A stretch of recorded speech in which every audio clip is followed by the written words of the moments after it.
When I picked up the phone that morning, I had no idea my entire world was about to crumble. I was simply calling to ask my son, Aaron, when the wedding would be. He and his fiancée, Jenna, had been planning it for months or so, I thought. I smiled as I dialed his number, already picturing her in the pale blue dress I had helped her choose, the one I had paid for. But before Aaron could even answer, I heard her voice in the background.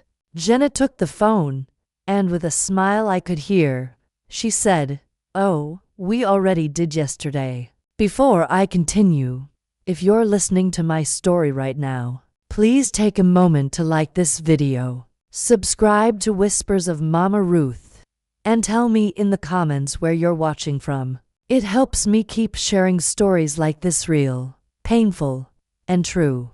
Thank you, my dear. For a moment, I thought I hadn't heard correctly. "I'm sorry, what did you say?" I asked, my fingers tightening around the receiver. She laughed lightly. "We already got married yesterday. We only invited special people." That sentence, "only special people," hit me harder than any slap could. I stood frozen, the phone pressed to my ear, the room spinning. Special people? I was the one who had paid their rent for 3 years. I had bought the furniture for their apartment, filled their fridge when it was empty, and even sent money for their honeymoon fund. But apparently, I wasn't special enough to stand beside my son on the most important day of his life. In the silence that followed, I could hear my own heartbeat echoing in my chest. I wanted to speak, to ask why, but my voice refused to come out. I just stood there in my kitchen, surrounded by all the things I had sacrificed for them, the dishes I had bought for their future home, the framed engagement photo I'd proudly placed on my shelf. Every single item in my house now felt like a mockery of my love. On the other end, Jenna's tone turned sharp.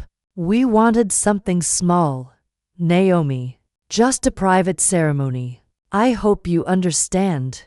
Understand? The word made me tremble. I had spent weeks putting money aside to gift them $1,000 on their wedding day. I had bought a soft pink dress I planned to wear with my best shoes. I had called my sister, telling her how excited I was, promising I'd send photos. Photos that would never include me. Aaron's voice finally came through, low and uncomfortable. "Mom, it wasn't personal. We just wanted to keep things simple, not personal." I wanted to scream. How could excluding your own mother from your wedding not be personal? But instead, I took a deep breath and swallowed the pain. "I see," I whispered, though my vision was blurring. After we hung up, I walked to my bedroom and opened my closet. There it was, the dress.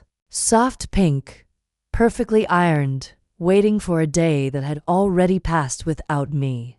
I touched the fabric with shaking fingers and felt something inside me crack. For years, I had told myself that giving was the way to keep love. That sacrifice would make me irreplaceable. But that day, I realized love built on debt has no roots.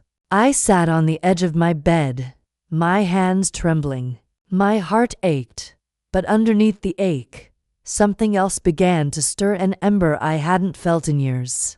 It wasn't anger, not yet. It was clarity. I looked at my reflection in the mirror across the room. My eyes were swollen, my makeup ruined, but in that reflection I saw a woman who had been invisible for far too long. A woman who had bought her way into a relationship that never truly saw her. I reached for the phone again, but not to call Aaron this time. I wanted to call myself back, the woman I used to be before guilt and obligation consumed me. That night, I didn't sleep. Every time I closed my eyes, I heard her words. "We already did yesterday." They echoed like a cruel lullaby, turning every past memory sour. The dinners I paid for, the birthdays I organized, The phone calls that always ended in "Could you help us out just this once?" But by dawn, those words had begun to lose their sting. They became something else entirely, a line I would rewrite. Because if Jenna and Aaron believed I wasn't special enough to be part of their beginning, they were about to learn that I could also choose how their story continued. Yesterday, they erased me from their wedding. Tomorrow, I'd erase myself from their lives. The morning after that phone call, I sat at my kitchen table staring at the cup of coffee I couldn't bring myself to drink. The silence in my house felt heavier than ever. My heart wanted to believe it had all been a misunderstanding, that Aaron would call and explain everything. But deep down, I already knew the truth. I had simply stopped being useful. I looked around the room, at all the things that tied me to them. The framed picture from Aaron's graduation, the old birthday card Jenna had written, calling me her second mom, the sofa they had once borrowed money for, which I had ended up paying in full. Every object whispered the same thing: you gave, and they took. For 3 long years, I had been their safety net. Every month, $500 for rent, another $200 for groceries, for small emergencies, for the things they could have handled if they had tried.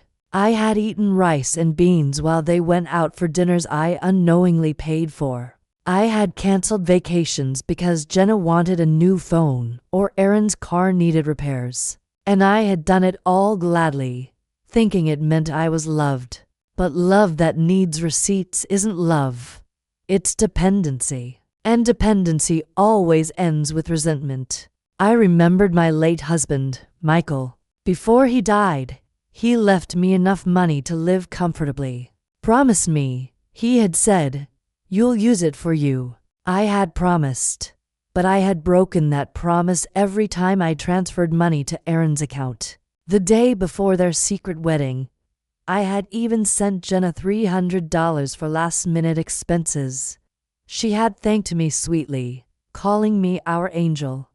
I had smiled then, not knowing that within 24 hours, I would be the only one not considered special enough to be invited.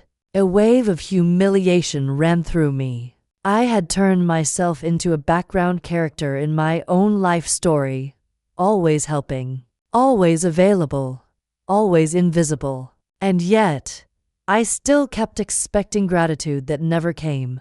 I opened my notebook, the same one I used to keep track of their bills. There were columns filled with dates, amounts, and short notes like Aaron's rent, Jenna's dentist, anniversary gift. I started adding the numbers, one by one, my hands trembling. By the time I was done, the total stared back at me. $32,950. $32,950 gone. My chest tightened as I realized how many things I had denied myself in those years. New clothes, small trips, even a new mattress. I had been saving for them, not for me. I had invested in a love that never paid interest. Outside, the sun was shining, but my house felt cold. I stood up, walked to the mirror again, and studied the lines on my face. They weren't just wrinkles, they were receipts. Each one carved by a moment when I had said yes when I should have said no. I whispered to my reflection, "You've paid the price for being invisible. Now it's time to stop paying." For the rest of that day, I moved like a ghost. I didn't cry. I didn't scream. I simply started erasing my traces from their lives, deleting automatic transfers, closing shared accounts, cleaning the shelves of pictures that no longer felt like family. I made myself a promise that day. If they could celebrate love without me, I could finally learn to live without them. Tomorrow, I would start counting what was left, not of my money, but of me. A week passed before I heard from them again. The call came early in the morning, while I was sitting on the porch watching the neighborhood slowly wake up. My phone lit up with Jenna's name. For a moment, I almost didn't answer, but curiosity won. Her voice sounded different this time. Gone was the confident tone from the wedding call. Now it was trembling, almost pleading. "Naomi," she said softly, "I hate to bother you, but the rent is due, and the landlord is threatening to evict us. I think you might have forgotten to make the transfer." Forgotten. As if I were their employee. As if helping them was part of my routine. A task they expected me to complete. For a second, I felt that familiar wave of guilt rising in me. The same guilt that had always made me reach for my purse, no matter how poorly they treated me. But this time, something inside me stayed still. I thought about the 3 years of sacrifices, about the $33.00 that had vanished into their comfort. I thought about the wedding photos that flooded social media, where everyone smiled except the one person who had made that day possible. My hand didn't tremble as I lifted the phone closer to my ear. "Jenna," I said calmly, "didn't I tell you that I only help special people?" Silence. Long, heavy silence. I could almost hear her confusion turning into panic on the other end. "Naomi, what are you talking about?" she stammered. "We're family. You've always helped us. You're like a second mom to me." Her words, once sweet, now sounded rehearsed. I realized she had said that same phrase many times before, whenever she needed something. A second mom, but never a mother-in-law worth inviting to the wedding. I kept my tone soft, almost polite. "Then maybe it's time for your first mom to help you now." Her breath caught. I could hear her trying to decide whether to argue or beg. "Naomi, please, don't do this. We'll pay you back. I promise." I smiled to myself, a quiet, tired smile. "You already did," I whispered, "just not with money." Before she could respond, I ended the call and placed the phone on the table beside my cup of tea. My hands were steady, and for the first time in years, I didn't feel the urge to cry. The sky outside was turning golden. I sat there for a while, letting the calmness sink in. It wasn't joy I felt. It was liberation. The kind that doesn't come with trumpets or applause, just a deep, silent exhale. I realized that I had spent so many years trying to buy affection that I had forgotten what self-respect sounded like. It wasn't loud. It didn't scream. It was quiet, and it said no. For the rest of that morning, I didn't think about the rent or the overdue bills Jenna had mentioned. I thought about my next step. If they could live comfortably with my money, then it was time I learned to live comfortably with my peace. That night, I slept better than I had in months. No phone ringing, no anxious thoughts about transfers or deadlines. Just silence, the kind that feels like a new beginning.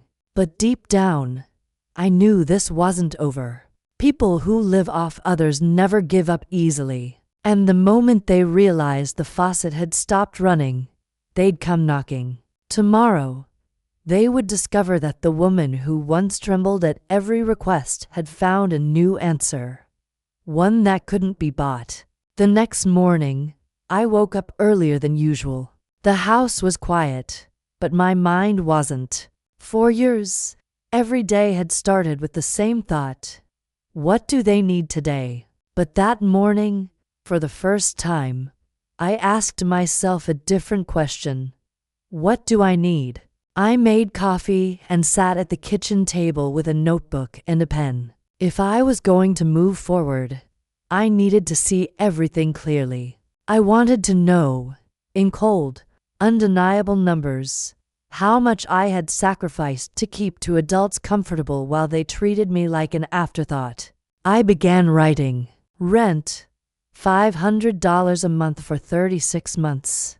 $18,000. Groceries, household supplies, and emergencies. About $200 monthly. $7,000 to $100. Birthday gifts, Christmas presents, and small thank yous to stay on their good side. At least $3,000.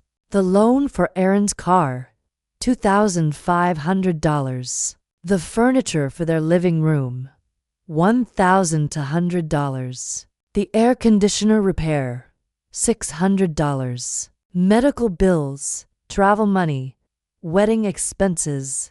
I stopped counting when the total reached $33,000 for $100.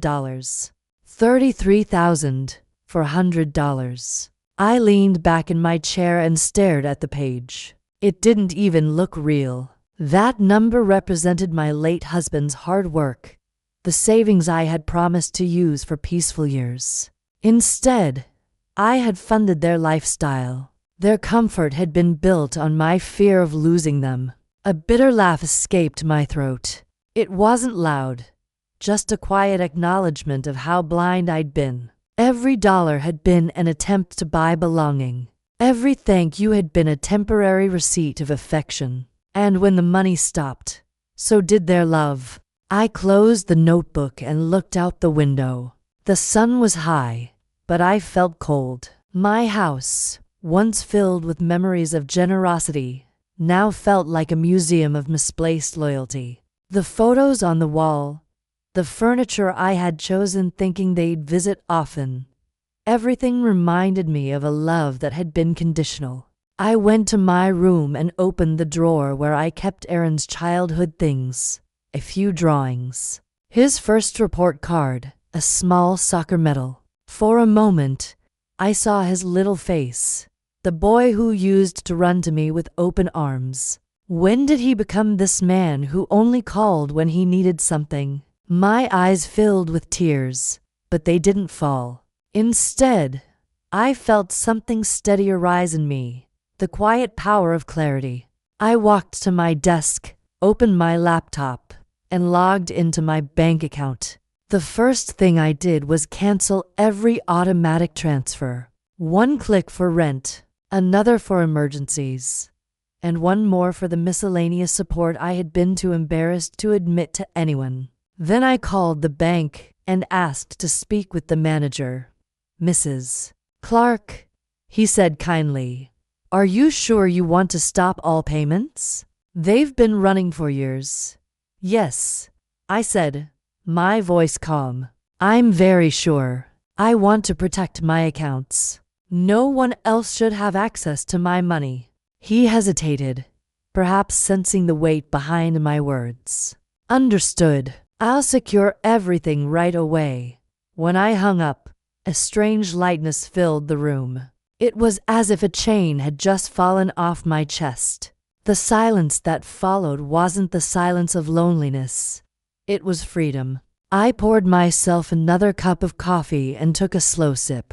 It tasted different. Not sweeter, not stronger, just honest. My phone buzzed on the table. Aaron's name flashed on the screen. Normally, I would have rushed to answer, heart pounding, desperate to make peace. But this time, I just watched it ring until it stopped. 10 minutes later, it rang again, then again, and again. I turned it face down, took another sip, and whispered to myself, "Let it ring." Because for the first time in my life, I realized that silence doesn't mean weakness. It means you've finally run out of words for people who never listened. Tomorrow, I'd go to the bank in person, not to send money, but to make sure no one ever could again. And when they found out, they'd come. I could already feel it. And this time, I'd be ready. That afternoon, the quiet didn't last long. I was folding laundry when I heard the sound of cars pulling into my driveway.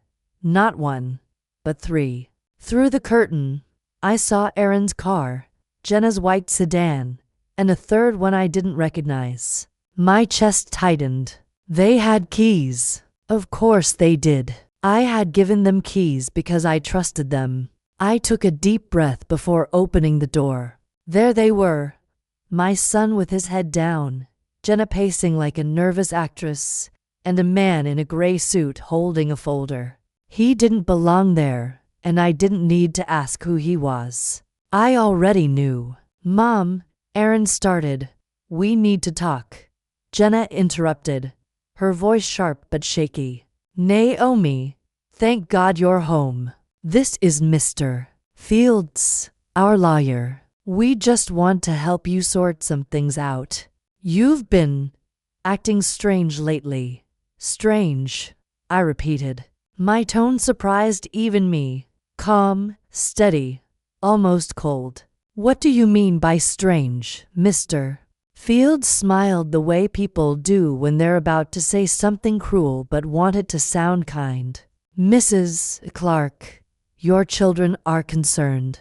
They told me you canceled your automatic transfers, changed your passwords, and refused to answer their calls. These can be signs of cognitive decline. I laughed, not loud, but enough for them to hear the disbelief. Cognitive decline? Is that what you call setting boundaries now? Aaron looked away. Jenna stepped forward, reaching for my hand like a snake ready to strike. Naomi, please don't get defensive. We just want what's best for you. I pulled my hand back. No, Jenna, you want what's best for you. The lawyer cleared his throat. Mrs. Clark, we've prepared a simple document, a power of attorney. It would allow Aaron to manage your finances just until things stabilize. I didn't even look at the papers. I walked to the kitchen trash bin and dropped the folder straight in. The only thing that needs managing, I said, is how fast you all leave my house. Jenna's voice rose. Naomi, you're overreacting. We've done nothing but love and care for you. Everything you have will belong to us one day anyway. We're just trying to make sure it's handled properly. There it was. The truth, raw and unfiltered. They already saw me as a dead woman with assets. I was just an obstacle between them and what they thought was theirs. My voice hardened. Out. All of you. Now. Aaron's expression twisted into something I had never seen before. A mix of anger and disbelief. Mom, you can't just cut us off like this. We have obligations, rent, bills, car payments, and those are your obligations, I interrupted. Not mine. I've paid enough for lives that don't include me. Mr. Fields tried to sound reasonable. Mrs. Clark, your behavior right now only proves our concern. That was it. I pointed to the door. Then be concerned somewhere else. For a moment, no one moved. Jenna's eyes filled with tears. Not the kind born from pain, but from frustration. You can't do this to us, she said through clenched teeth. We counted on you. We trusted you. No, I said softly. You depended on me. And that's not the same thing. Aaron slammed his hand on the table, his voice rising. You're making a huge mistake, Mom. You'll regret this. You'll end up alone, and when you need help, no one will be there. I met his eyes, the same eyes that once looked at me with love when he was a little boy. I'm already alone, Aaron. The difference is, now it's by choice. They stood there for another moment, trying to decide whether to fight or leave. But the look on my face must have told them I wasn't the same woman they used to manipulate. One by one, they walked out, slamming the door behind them. When the noise faded, I stood in my living room, surrounded by silence, a silence so deep it felt like music. It was the sound of freedom. I sank into my chair, breathing in that peace like it was oxygen. But I knew it wouldn't last. People like Jenna don't let go easily. She had lost control over me, and for her, control was survival. That night, I made a decision. If they wanted a battle, I would be ready for it, but I wouldn't fight with anger. I'd fight with intelligence. Tomorrow, I'd go to the bank, find someone trustworthy, and protect what was mine. They had declared war. They just didn't know yet that I was finally prepared to win it. The next morning, I woke up with a strange sense of purpose. For the first time in years, I wasn't waking up to serve anyone else's life. I was waking up to protect my own. I went straight to the bank. The manager, Mr. Reynolds, had known me for years. He'd processed every transfer I had ever sent to Aaron and Jenna. When I walked into his office, he looked surprised. "Mrs. Clark, is everything all right?" "Yes," I said. "For the first time in a long time, everything is perfectly all right. I just need to make some changes." I told him I wanted to secure my accounts, remove any shared authorizations, and cancel all scheduled transfers permanently. He nodded slowly, concern flickering in his eyes. "I'll take care of it myself," he said gently. "And Mrs. Clark, may I say something? You've been very generous. Maybe too generous." His words caught me off guard. In all those years, he had watched quietly as my balance dropped and their comfort grew. And yet, this was the first time someone had actually said it aloud. "Thank you," I replied softly. I needed to hear that. While he processed the cancellations, my phone vibrated nonstop. Calls, messages, voicemails, all from Aaron and Jenna. I let them ring until the screen went black. For years, their voices had meant obligation.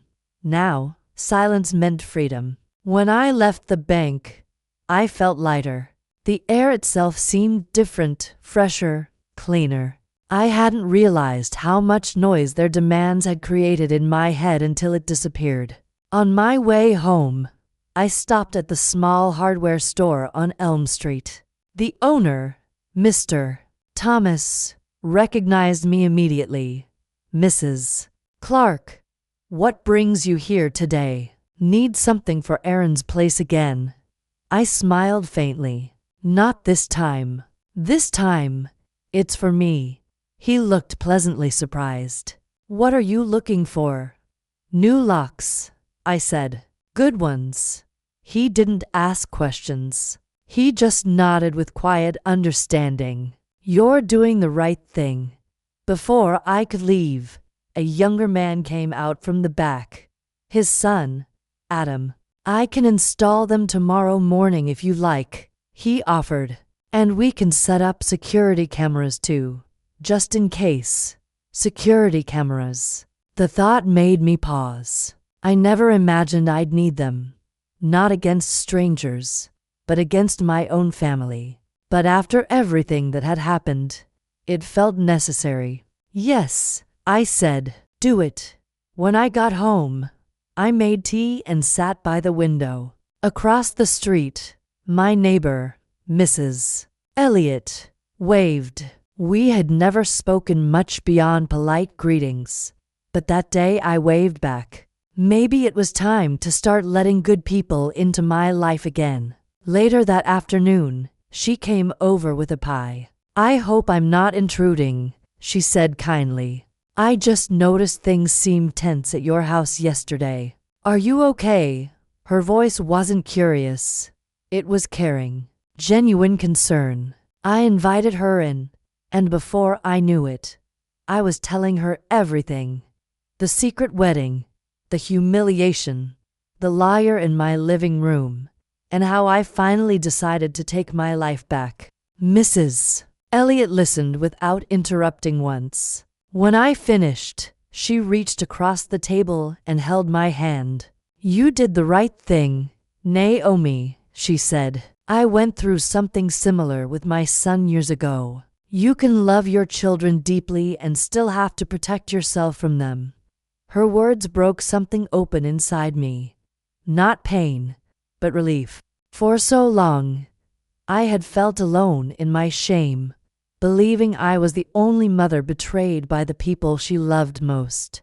But in that moment, I realized I wasn't alone at all. By the time Mrs. Elliot left, the pie was half gone and my heart was a little lighter. She promised to check in on me the next day. Not because I think you can't handle yourself, she said, smiling, but because everyone deserves a friend who actually calls just to ask how they're doing. That night, I took a long bath. I lit one of the candles I had been saving for special occasions. As the water shimmered in the dim light, I realized that I was finally becoming my own special occasion. The fear that had ruled me for years was fading, replaced by something steadier, a quiet, burning determination. I didn't need anyone's permission to feel safe, or valued, or free. Tomorrow, the locks would change, the cameras would be installed, and a new life would begin. One where peace didn't depend on how much I gave, but on how much I finally kept for myself. 2 days later, I was sitting in the living room, watching the morning light filter through the curtains, when the doorbell rang. I wasn't expecting anyone. Through the window, I saw a young woman standing on my porch, neatly dressed, holding a clipboard and a folder. She didn't look like a neighbor or a salesperson. When I opened the door, she smiled politely. "Good morning, Mrs. Naomi Clark." "Yes," I said slowly. "My name is Sarah Jacobs. I'm with the Office of Senior Services. We received a report that you might be in a high-risk situation, and I need to perform a wellness check." For a second, I couldn't breathe. A wellness check. That meant someone had reported me, and I didn't need to guess who. "I see," I said calmly, hiding the tremor in my voice. "May I see your identification?" She showed me her badge. It looked official. "This won't take long," she continued. "May I come in?" I hesitated but then stepped aside. If I refused, it would only make me look defensive. Exactly what Jenna wanted. Sarah sat on the sofa, opened her folder, and began asking questions in a tone that was polite but distant. "Mrs. Clark, we've been informed that you recently stopped all communication with your family, canceled financial accounts, and installed security cameras. Do you mind explaining why?" Her words were smooth, but the message underneath them was sharp. They were painting me as paranoid, a confused old woman losing her mind. I took a deep breath. "I canceled those accounts because I was being financially exploited," I said, "and I installed the cameras for my safety. My family entered my house without permission last week, accompanied by a lawyer." Sarah's pen froze. She looked up, a flicker of uncertainty in her eyes. "Do you have any documentation of these incidents?" "Yes," I replied, "and I'd like to call my lawyer before we continue." "That's not necessary, Mrs. Clark," she said quickly. "This isn't a legal investigation." "I understand," I said evenly, "but I don't talk about my private affairs without legal representation. Please wait here." I called Mr. Reynolds, not the banker, but my attorney, Daniel Weber, the man who had helped me close the transfers. He arrived 20 minutes later, briefcase in hand, his presence immediately changing the energy in the room. "Good morning," he said firmly to Sarah. "Before you continue, may I ask if you have a court order to be here?" Her confidence wavered. "No, sir, this is a standard procedure after a family concern was filed." "By whom?" he asked. "Her son and daughter-in-law," she admitted demur. Weber gave a thin smile. "The same individuals who attempted to have her sign a power of attorney under pressure." Sarah blinked. "I wasn't aware of that." "Well, now you are." "Here," he said, opening his briefcase and laying several documents on the table. "Printed bank records, receipts, messages. These show a pattern of financial dependence and manipulation over the last 3 years. $33,400 taken from her accounts. If you're looking for abuse, you're sitting across from its victim, not its cause. The young woman's face changed. Her rehearsed professionalism softened into something human. "Mrs. Clark," she said carefully, "do you live alone?" "Yes," I answered. "I pay my bills, drive my own car, and manage my finances. I'm healthy. I cook my meals, and I have friends who visit. I'm not isolated. I'm independent. Do you take any medication?" she asked, flipping through her checklist. "Just vitamins," I said, smiling faintly. "And maybe some chamomile tea at night." She nodded slowly, closing her folder. "Thank you for your time, Mrs. Clark. Based on what I've seen, you're clearly capable of taking care of yourself. I'll be closing this report immediately." When she left, I turned to Weber. "They won't stop, will they?" He shook his head. "No, Naomi. They've lost control over your money, and now they'll try to control you. But we'll be ready. We'll keep everything documented. And next time, we won't just defend, we'll fight back."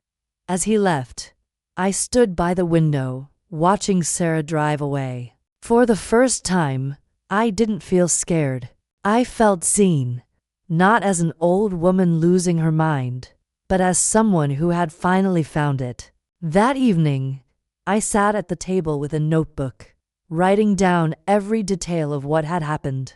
I wanted to make sure the truth couldn't be rewritten by anyone else. When I finished, I closed the notebook and whispered to myself, "They wanted to prove I'd lost control. But what I really lost was patience. And patience, I realized, was the last thing standing between me and the storm that was coming next." 3 weeks later, the storm finally arrived.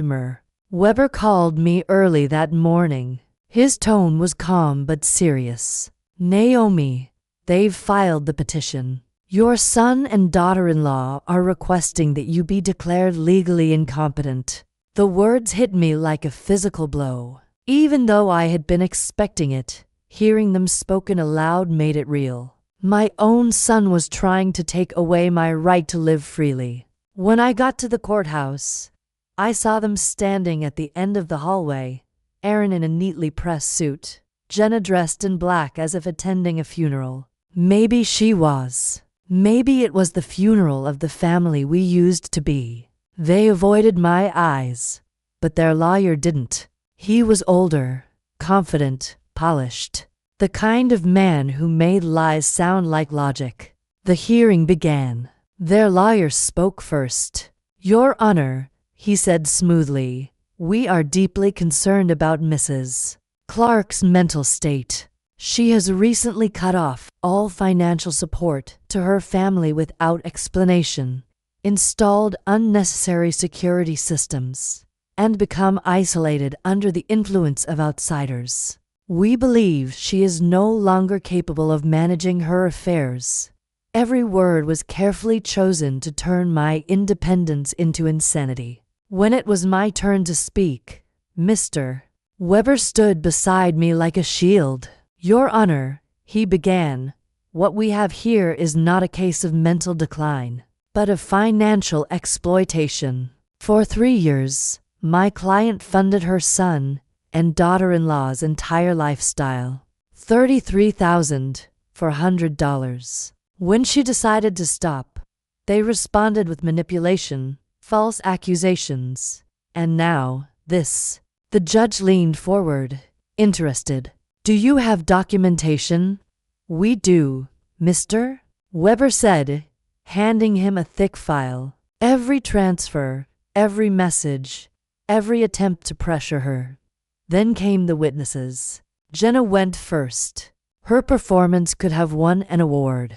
She wept as she told the court I had become paranoid, that I imagined betrayals, and that I was pushing everyone away. Her tears were perfectly timed, her voice trembling in just the right places. When it was Mr. Weber's turned to cross-examine her. His questions cut through her story like a blade. Mrs. Clark, when was the last time you called my client without asking for money? She hesitated. I don't remember. Is it true you and your husband got married without inviting her? It was a small ceremony. Did you, or did you not, tell her we only invited special people? Her face flushed. That was taken out of context. Mr. Weber's voice was calm but deadly. What context makes that acceptable? The courtroom was silent. Then Aaron took the stand. Seeing him swear to tell the truth nearly broke me. He spoke softly, playing the role of the caring son. My mother has always been generous, he said, but lately she's been confused and forgetful. We just want to help her. Mr. Weber stood. Mr. Clark, how much money have you received from your mother in the past 3 years? Aaron hesitated. I don't know exactly. Would $33,400 sound about right? He shifted in his seat. Maybe. And how many times have you visited your mother without asking her for financial help? The silence that followed was deafening. When I was finally called to testify, my knees trembled, but not from fear. I walked to the stand and looked at them both. My son's eyes darted away. Jenna's were hard. UNBLINKING. Weber guided me gently through my story. I told the court about the secret wedding, about the words special people, about the years of silent sacrifices. I told them about the day I realized love shouldn't come with invoices. Mrs. Clark, Mr. Weber asked, why did you stop supporting them? Because I finally understood that what I was giving wasn't love. It was permission. Permission for them to keep using me. Their lawyer tried to shake me, to twist my words, but I answered every question calmly. I wasn't a confused old woman. I was a mother who had woken up too late, but at least I had woken up. After hours of testimony, the judge left to deliberate. The courtroom buzzed with whispers. I sat still, staring at my hands. They were steady. When the judge returned, his voice was firm. After reviewing all evidence, the court finds that Mrs. Naomi Clark is of sound mind and fully capable of managing her affairs. This petition is denied. I exhaled for what felt like the first time in months. Aaron's head dropped. Jenna's face turned white. The lawyer quietly gathered his papers. As I left the courtroom, Mr. Weber turned to me and smiled. You didn't just win a case, Naomi. You won your freedom. Outside, the air smelled like rain. I tilted my face up to the sky and let the wind touch my skin. For the first time in years, I didn't feel small. I felt like the woman my husband had once loved, strong, wise, and unbreakable. That night, I went home and brewed a cup of tea. The silence greeted me again, but this time it didn't feel empty. It felt earned. And deep down, I knew this wasn't the end of their greed, but it was the end of their power over me. 3 months passed after the trial, and my house felt different. Not emptier, but lighter. Every sound carried peace instead of tension. The walls no longer echoed their voices or their demands. They held silence, the good kind, the kind that feels like safety. Each morning, I made coffee and sat by the window, watching the neighborhood wake up. For the first time in years, I didn't rush anywhere, didn't worry about anyone's bills, didn't wait for a call that would ask for money. My days belonged to me now, and that still felt miraculous. Sometimes, I caught myself expecting my phone to buzz with another plea, another guilt trip, but it stayed silent, and I smiled. That silence was my reward. One Saturday, Mrs. Elliot came over carrying a bouquet of fresh flowers. "You should put these in your garden," she said cheerfully. "New life for a new chapter." We planted them together under the morning sun. She talked about her daughter, her grandchildren, and the small joys of ordinary days. I listened, really listened, realizing how long it had been since I'd had a conversation that wasn't transactional. When we finished, she looked at me and said, "You know, Naomi, you seem different. There's light in your face again." "I think it's peace," I answered softly. I'd forgotten how it feels. That afternoon, I drove to the cemetery to visit my husband's grave, something I hadn't done in months because every spare moment used to belong to Aaron and Jenna's crises. I brought fresh lilies, his favorite. "Robert," I said quietly, sitting down beside the headstone, "you wouldn't believe what's happened. Our son grew up to think money was love. Maybe I helped create that. Maybe I thought giving would fill the emptiness you left. But I've learned, finally, I've learned that real love isn't about what you can give. It's about what stays when there's nothing left to take." The wind blew gently, rustling the trees above me, and for a moment, it felt like he was there, listening, approving, proud. When I got home, I brewed a cup of tea and sat on the porch. Mrs. Elliot waved from across the street, and I waved back. The sunset painted everything in gold, and I felt something inside me click back into place. A quiet alignment between who I used to be and who I had become. That evening, I decided to call my sister in Chicago. We hadn't spoken much since the chaos began. When she picked up, she said, "Naomi, I've been waiting for your call." I laughed. "You always said I needed to stop mothering everyone. And look at you now," she replied warmly. "You sound alive again." We talked for hours, not about money, or guilt, or pain, but about dreams. I told her I wanted to travel again, maybe visit Europe, take an art class, volunteer somewhere. She encouraged every idea. When we hung up, I opened my notebook, the same one I had used to calculate how much I had lost, and I wrote a new list. But this time, it wasn't numbers. It was goals. Learn painting again. Visit Paris. Plant roses. Host a dinner for friends who don't want anything from me. Wake up without fear. As I wrote, I realized something. I had been living in survival mode for so long that I had forgotten how to dream. That night, I stood by the window, looking up at the stars. The air was cool and clean, and the world finally felt kind again. For the first time in decades, I whispered a prayer. Not for others, not for forgiveness, but for gratitude. "Thank you," I said softly, "for letting me find myself before it was too late." I went to bed with the window open, listening to the night breeze. It wasn't loneliness I felt anymore. It was freedom, quiet, gentle, and finally mine. A few months later, I moved out of the house where all those memories lived. I sold it without a second thought.